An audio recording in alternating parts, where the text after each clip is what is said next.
Hi friends.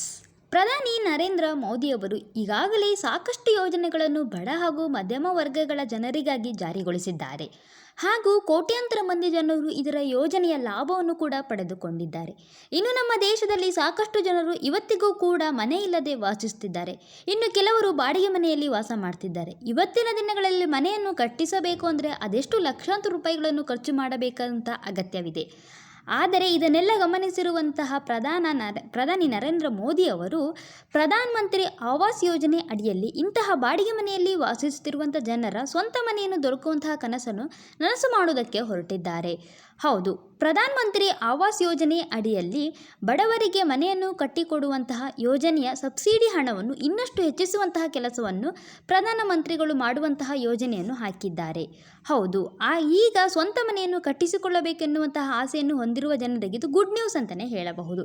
ಖರೀದಿದಾರರಿಗೆ ಯಾವ ಮನೆ 35 ಲಕ್ಷ ರೂಪಾಯಿಗಳ ಮೌಲ್ಯ ಇರುತ್ತದೆಯೋ ಅಂಥವರಿಗೆ ಸಬ್ಸಿಡಿ ಲೋನ್ 30 ಲಕ್ಷಗಳ ರೂಪಾಯಿವರೆಗೆ ದೊರಕುತ್ತದೆ. ಹೌದು, ಇನ್ನು 2024 ಮತ್ತು 25ನೇ ಸಾಲಿನ ಬಜೆಟ್ ಮಂಡನೆ ಸಂದರ್ಭದಲ್ಲಿ ಕೂಡ ಆವಾಸ್ ಯೋಜನೆಗಾಗಿ 80,671 ಕೋಟಿ ರೂಪಾಯಿಗಳನ್ನು ಇದಕ್ಕೆ ಮೀಸಲಾಗಿ ಇರಿಸಲಾಗಿದೆ.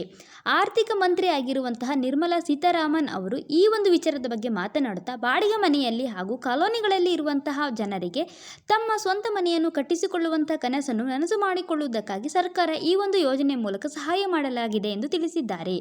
ಇನ್ನು 20 ವರ್ಷಗಳ ಈ ಒಂದು ಲೋನ್ನಲ್ಲಿ ಬಡ್ಡಿ ದರದಲ್ಲಿ ನೀವು 2.67 ಲಕ್ಷ ರೂಪಾಯಿಗಳು ಅಂದರೆ 2,67,000 ರೂಪಾಯಿಗಳ ಉಳಿತಾಯವನ್ನು ಮಾಡಲಿದ್ದೀರಿ ಎಂದು ಕೂಡ ತಿಳಿಸಿದ್ದಾರೆ.